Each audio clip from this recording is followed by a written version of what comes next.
This is Kelly Shaefer from Atheist, and you are watching That Metal Interview.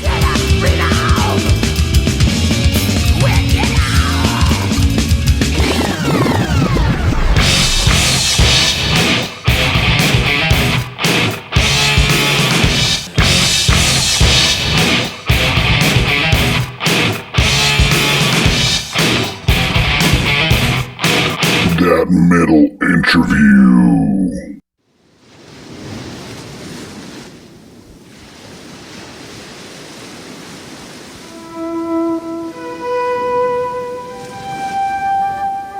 Welcome back to your podcast and my podcast, That Metal Interview podcast. That is, your friend James here welcomes you once more. And we have a very special, legendary singer frontman for the band Atheist. Yes, we're speaking of Kelly Shaefer, hailing from Florida. And he speaks of the upcoming tour that they have in the near future here, where they will be playing and featuring their first 3 albums: Piece of Time, Unquestionable Presence, and Elements. He's going to reveal whether they're playing them in their entirety or just a few tracks. If they do the whole entirety thing, man, you're talking about close to 3 hours, a 3-hour show, maybe 2.5 for sure. I asked him if they're doing anything off of Jupiter, and he will talk about that too. So anyways, right now let's check out their title track for their first album, Piece of Time. Here it is. We'll be right back.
masterpiece is what comes to mind when I hear those riffs and rhythms and vocals. These are for sure some of the best death metal vocals you'll ever hear, whether it's in the past, present, or in the future. Kelly has one of the best voices out there, hands down. That's just my opinion and my 2 cents. So anyways, let's check out our interview with Kelly Shaefer of Atheist. Enjoy. First of all, thanks for making some time and being on the show. Where are you at? My pleasure. What part of the planet are you at? U.S.? I'm in Florida, Sarasota, Florida. Okay, cool. So you got all your... Where you at? I'm in Texas, not too far from San Antonio. Getting ready to come to you in June. Yeah, I saw that. We'll get to that in a bit right now. Sure. So you got most of your records, or all of your records, should I say, being reissued, right, with Nuclear Blast, dropping June 14th. How do you feel about that? Excited? Yeah, definitely. I mean, I think it's a great place for us to be. The Nuclear Blast is, been around for so long, and it's there's just a wide range of distribution and, making our records available to as many people as possible. I think that's a great place to be. And I know a lot of people at that label. And so, yeah, it's a great relationship I'm looking forward to. Excuse my ignorance here, but had your records been on albums, records, or just all other formats before? Well, no, we had vinyl 30 years ago. Yeah. So we never had splatter vinyl, though. Yeah. So the splatter vinyl is something new for collectors, and and so it's a little bit different. Splatter vinyl is cool. We've had picture disc vinyl and everything, but the records were out of when we finished our deal with Season of Mist. That was probably 3 years ago, and the records hadn't been available since then.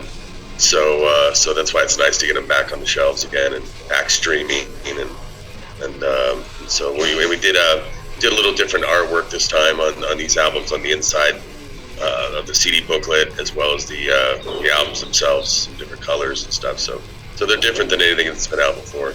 Do you feel you have newer fans? Do you see that on your last tour, or do you see your fan base growing? I guess growing with the newer people.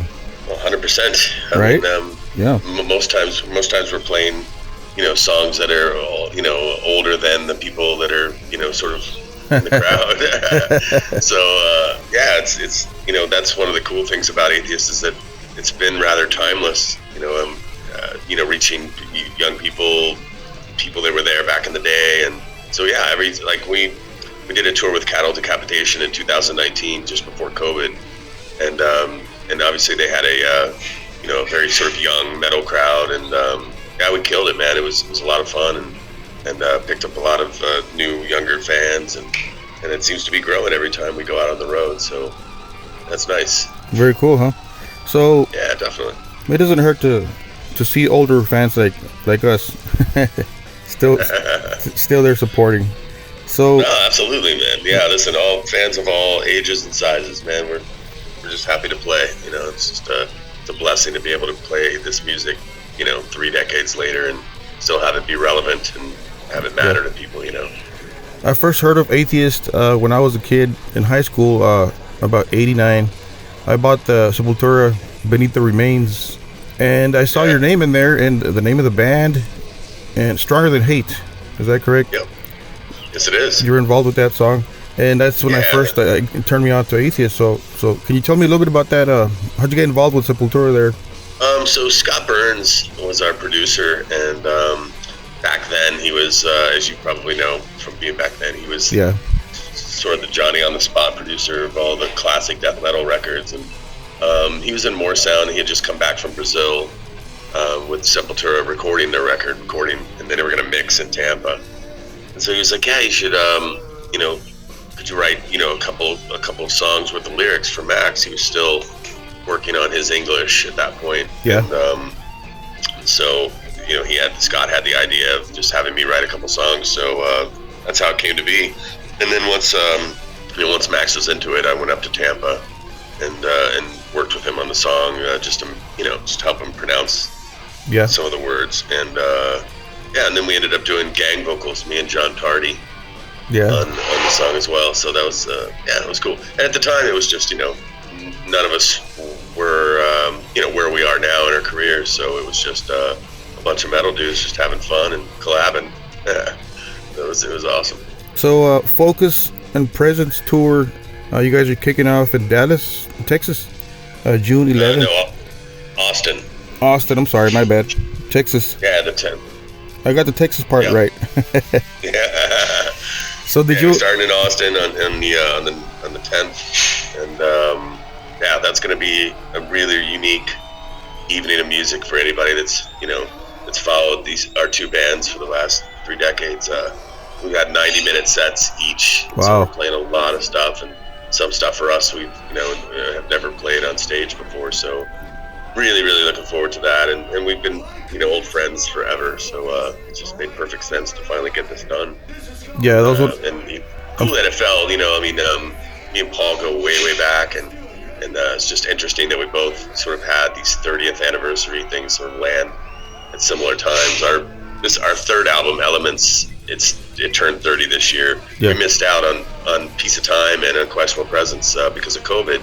We weren't able to go and do 30th anniversary tours for those records, and so that's why we're doing the trilogy anniversary set. So we're playing everything off the first 3 albums, and wow, that's nothing off the two.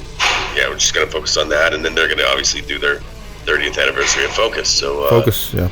Gonna be cool, man. So nothing from Jupiter. Nothing from Jupiter on this tour, no. You're just gonna squeeze in the whole 3 albums, huh? Wow. Yeah.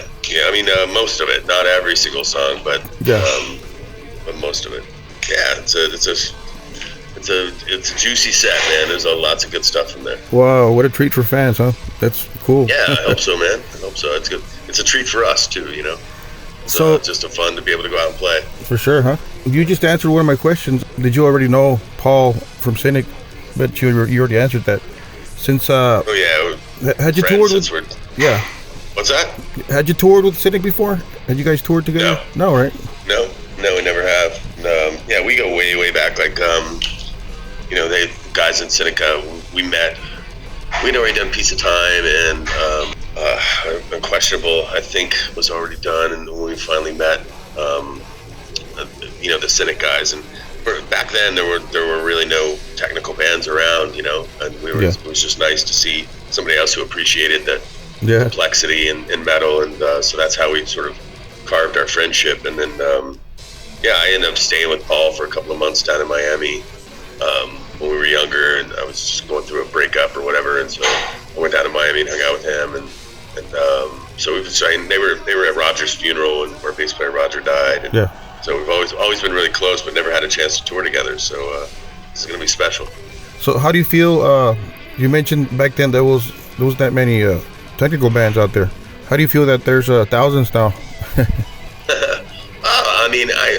I think anything that makes, anything that evolves the music, back then I used to always sort of hope that, in the beginning of extreme metal, it was pretty sloppy and it was messy, and there wasn't a lot of attention to musicianship, and so I think on that level, I think probably both Paul and I are excited to see just where, how far people have taken it now, and these days, they probably wouldn't even consider Atheist a technical band compared to some of the chaos that's out today. Right. but I like to think, we definitely paved the road for everybody to go speeding down now, and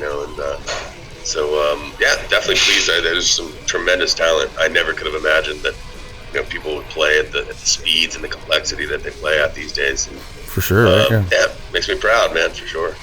Yeah, I interviewed Paul from Cannibal a couple of months ago, and he said something about back in the day, they couldn't find an engineer or a studio that could bring out the kick drums, the kick sound, as clear as they do now, right? So they finally found this guy in Florida, and that it's got to be Scott Burns, yeah. So wow, so you were there when all this was happening, huh? Oh, 100%. Yeah, we did our demos and all that stuff with Scott. And, Scott would go to great lengths to help us. One of the things about More Sound that was, the best thing that separated them from all the other studios was definitely the drum sound. Yeah. And when you're going, when you have speed involved, there's not a lot of time for drums to sort of resonate. And so your typical engineers didn't really get that back then, and so it ended up sounding kind of messy. So Scott and Jim and Tom Morris all sort of perfected that early sound of death metal just by making the kick drums a little clickier and more defined, and that enabled people to hear the articulation of double bass, and that was a key moment in death metal, in progressive metal. So you could hear all the work that the drummers were doing, and so Scott Burns is a huge part of that. Yeah, for sure. Wow. For some people that don't know, this is a mixing language and sound language. Older demos before that, you couldn't. The kick drums wouldn't cut through the guitars, right? Yeah, so it's kind of messy and sloppy. Yeah, you couldn't hear them at all. I mean, even early Metallica. Yeah. Oh yeah. You could hear it, but not like you can today. So, these days you have incredible, progress in recording that enables you to hear everything. But back then, keep in mind that we weren't replacing drums; those were real drums, and there was no triggers or anything like that, like there is now. So, when you're hitting double bass drums, each foot hits a little differently, and so the sound is a little different. So it's real important. What Scott and Morrisound did was just really revolutionary. Well, your stuff sounds good. I mean, 30 years old and 30 some odd years old sounds badass. Thanks, man. Good job, good job in doing that correctly back then. I mean, and not sloppy like other demos that we heard back then. But awesome. Appreciate it. What is your favorite Atheist song to play live, Kelly? Probably between the two, Mother Man.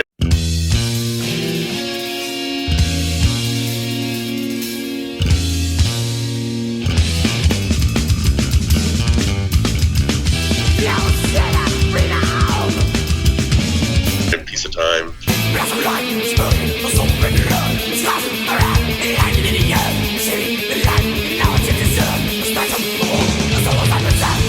Are the two, that sort of get the best crowd response, and they make me feel, which makes me feel happy and grateful that we're able to still play music that matters after all this time. So those two songs are really special every single time we play them. There's never a time that we play that it isn't that it falls flat, so it's nice to have a couple, especially in this kind of music where there's not like signature songs necessarily all the time. And those are probably our two best songs of the set. Yeah, badass jams. It's fun. Oh yeah. So are you guys taking this worldwide? I know you did a European tour recently last year. We are looking at doing this in Europe as well. They're kind of working on that right now, so we'll see how that plays out. So if that happens, that'll be in October. And but that's still being put together right now. But yeah, we'd love to, and also love to go to take this to Australia, Japan, and New Zealand as well. And so we'll see how this goes. We got to get everybody out to these shows, and hopefully, if people respond the way we hope they will, we'll be able to do it globally. Yeah. How about Mexico and South America? People listening, same thing. You guys maybe? Well, Cynic's down there right now, so. Oh, that's right. Yeah. So they're going to do that, and then we're going to go down on our own sometime this year as well, and do probably a couple of weeks worth of shows. We've been down to South America in 2019. We went down with Suffocation, and had some that's some of the most amazing metal audiences you'll ever play for. Especially Santiago, Chile. Crazy, huh? Oh my God! Just when you're playing, you can hear the crowd louder than the band on stage. So, that's really nice, man. A couple thousand people. Wow. Sort of humming along the guitar parts and singing, singing the songs, and it's not their first language, so it's really it's a special feeling to be standing there and receiving that kind of love, Yeah, I've seen that. I've seen that on YouTube. Yeah, it's just they have a great passion down there, and for some reason they just that I've seen on YouTube, that's got to be the most passionate fan base for most metal bands. Yeah. Yeah, I can't think of another place on earth that really delivers, especially Santiago, like this a different level of enthusiasm. Mexico City is also very loud and enthusiastic, and But yeah, they love their metal down there, and we love them for it. So here's a different question, Kelly. I know you put out a compilation box set. I mean, but your last full album release was Jupiter. That's about 13 years ago, give or take. Why not a new one? Or is there any plans for a new one? Oh, absolutely. We've just had some contractual issues that have really kind of plagued us between COVID and then just normal legal procession. It's kind of held us up a little bit. We're looking forward to clearing the way by the middle or the end of this year, and then hopefully get something rolling for 2024. We'll have all that legal shit out of the way, wow. And we're good to go. Nice, wow. Sorry, can I say shit? Sure, of course. Shit, fuck. you can curse. I didn't know what we were on. That's cool. So how about Neurotica?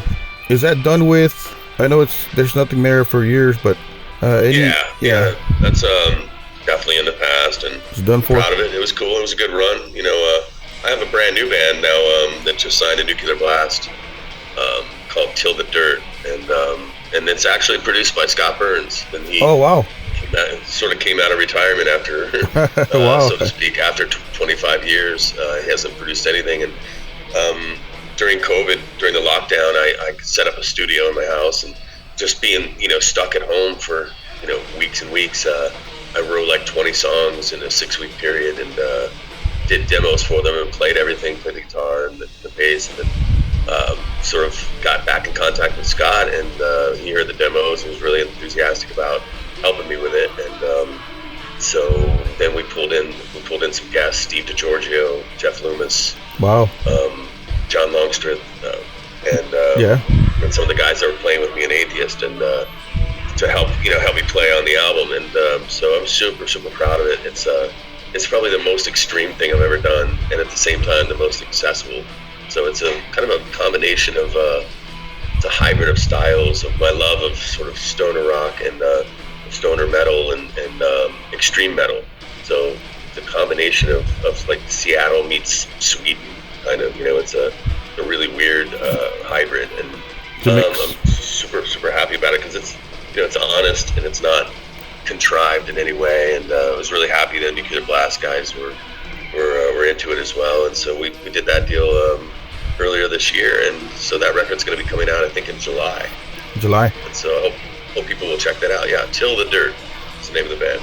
Was that self-titled also for the as the name of the band, or the album is called Outside the Spiral? Wow, looking forward to it. Wow, nice. Yeah, it's banging. I mean, it's a crushing record, and super happy with the way it came out. It was nice to work with Scott Burns again, and definitely great to have my friends and colleagues, Steve DiGiorgio and Loomis and Longstreth help me out on it.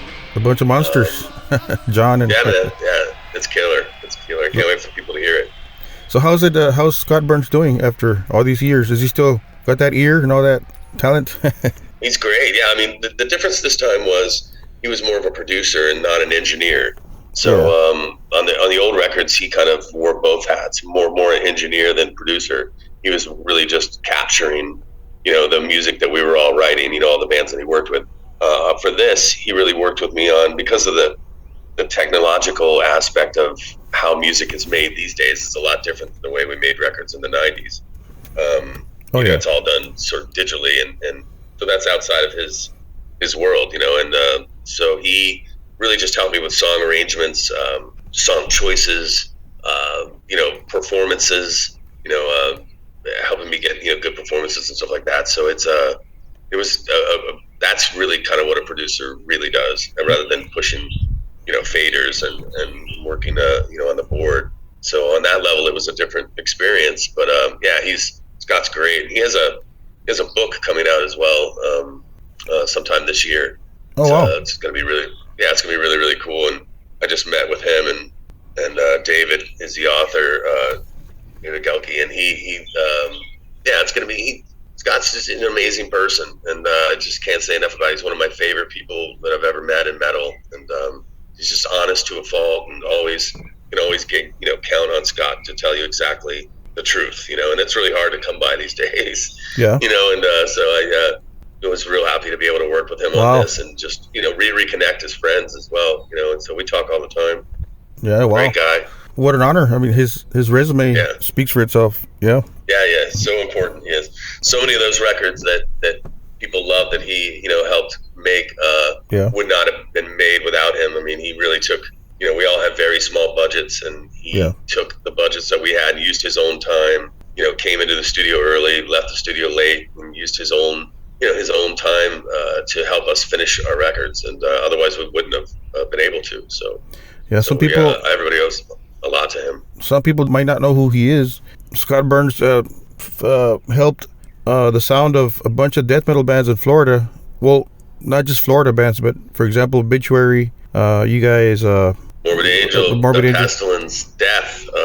It's a who's list of all your favorite, OG death metal, and he's just he was incredible. And if you don't know who Scott Burns is, you better ask somebody. Yeah, because he's very important. In the grand scheme of things. Some people do know. Some people might not know who's behind the board and all that. Yeah. No, I get it. Some people don't. Yeah.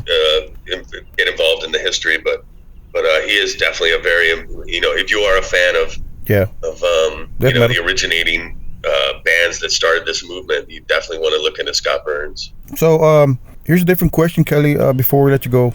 There's an ongoing dilemma or controversy, if you may, of touring bands not making enough cash on the road, and then some clubs taking merch money and stuff like that. And, Anthrax just canceled the European tour. And how do you see this? Have you ran into problems? I'm sure Absolutely. you had. Yeah, I'm sure you had. Yeah, it's very, very hard to tour. Almost impossible. And so, a lot of times I'll see people say, oh, I'll try, I don't know if we'll be able to make it, or maybe it's an hour drive from where they're at, and they're upset that the show isn't in their town. Yeah. Just please know that bands are going to great lengths and many times going broke just to go out on tour and play music. So you buying a ticket and going to the show is is a real factor, and it's really important. So you've got to get out and support these tours. Otherwise, you're going to find that touring won't happen very much. Yeah. And you're not going to be able to see your bands, your favorite bands live. So really try to, when bands are coming through, try to, make your plans and get your tickets early. And I'll say that about this Focus and Presence tour. I mean, get those tickets early because, it's a blessing to be able to go out and play live for us. It's also a blessing for fans to be able to go to live shows and see this music played on stage. But yeah, it's very, very difficult to do. And, finances and, venues taking 20% of merchandise doesn't help either. Everybody's got their hand in on it. So it's what the hell, something right? that I hope will work itself out in the years to come. But right now it's probably the hardest time for bands to tour ever in the history of the time that I've been playing music anyway. So you got to get out and support, man. You got to, of course, get tickets and try to buy merch. There you go. Bands. I mean, it's really, really important. And that's what keeps us afloat, especially merchandise. It's everything for us. So save your ducats and and come to the show and try to keep metal moving along in live settings. Yeah. And I know that we all want to be on the road. We want to come play, but it becomes harder and harder every year. Oh yeah, I always say on my podcast, I always mention go out and support all these bands and make sure and go to the merch booth, and that really helps the bands out for expenses and this and that, and bring out your piggy bank, and if you don't have enough, buy something, A lot of times, it's really done so. Even if you can't afford a shirt, a lot of times we have you can donate $5 to the band for gas. That shit really makes a huge difference in a tour, and so every little bit really does help. And so when you're buying a shirt, just know that you're helping put gas in the tank of the vehicle to get to the next town, so they can play. So bands can play for the next town of people, and if everybody kind of chips in like that, then we can all we can enjoy some great metal tours in the future. Yeah, some people don't know what you guys go through. I'm a local musician here in Texas. I understand a little bit, tiny bits of what you guys go through. You guys show up at a club, unload, set up, and you got to find a way to eat and find time to eat and sound check. It's not glamorous. Some of us are doing better than others, but it's still very, it's certainly not an easy feat anymore. Not that it's ever been easy, but it's real important for for us to support each other, fans and bands, and so hopefully that'll be the case in the coming tours. A lot of bands are suffering. Sometimes we have to kind of downsize things and do things on a more bare bones level. But for metal, it works. It doesn't need to be flashy, and we don't spend a bunch of money on stage props and stuff like that. And so we just want to come out and play. So every little bit helps. So thanks to everybody that has been coming out to shows and everybody that will. Yeah, for sure. Awesome. So what's next on your agenda, Kelly? What's before the tour, or what are you doing today? Are you writing songs? What's going on in your life? No, I'm planning rehearsals, and we're heading out to San Diego. I've got some great new guys in the band. I've Dylan Marks playing drums now. He's a San Diego favorite, a phenomenal drummer. Alex Haddad, who plays in a band called Archaic, is my new guitar player, and Jerry Watunsky plays in a band called Ancient Death. He's my other guitar player. And then Yoav Ruiz Feingold, who's just a blessing to the band Atheist. He's an incredible bass player, incredible performer. And I've got a bunch of just young assassins that are playing this music really, really, really well. And so I'm excited to go out on tour with them. And so we're going to go out and rehearse in San Diego, and then jump on this tour and never look back. And hopefully we'll just keep rolling and roll into a new album next year, and just keep it going as long as we can. Can't wait to see you guys in Texas for sure. I'll catch you in Austin for sure. Oh, awesome. Would you like to send do you want to send a message to your fans listening to this podcast?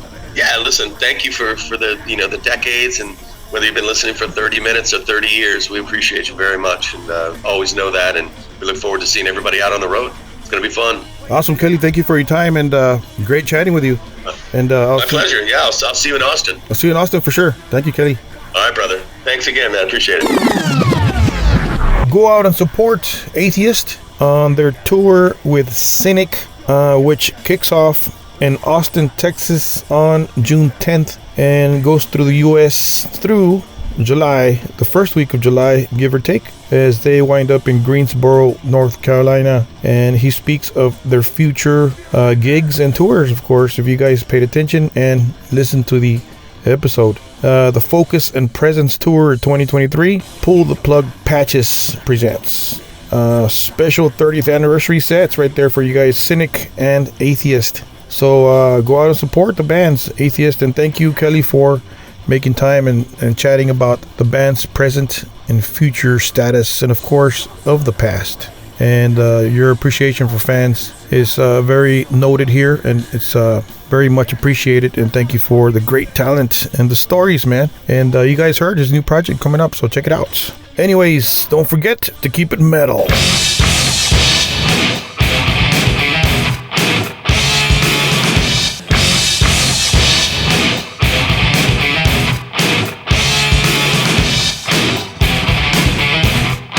That metal interview.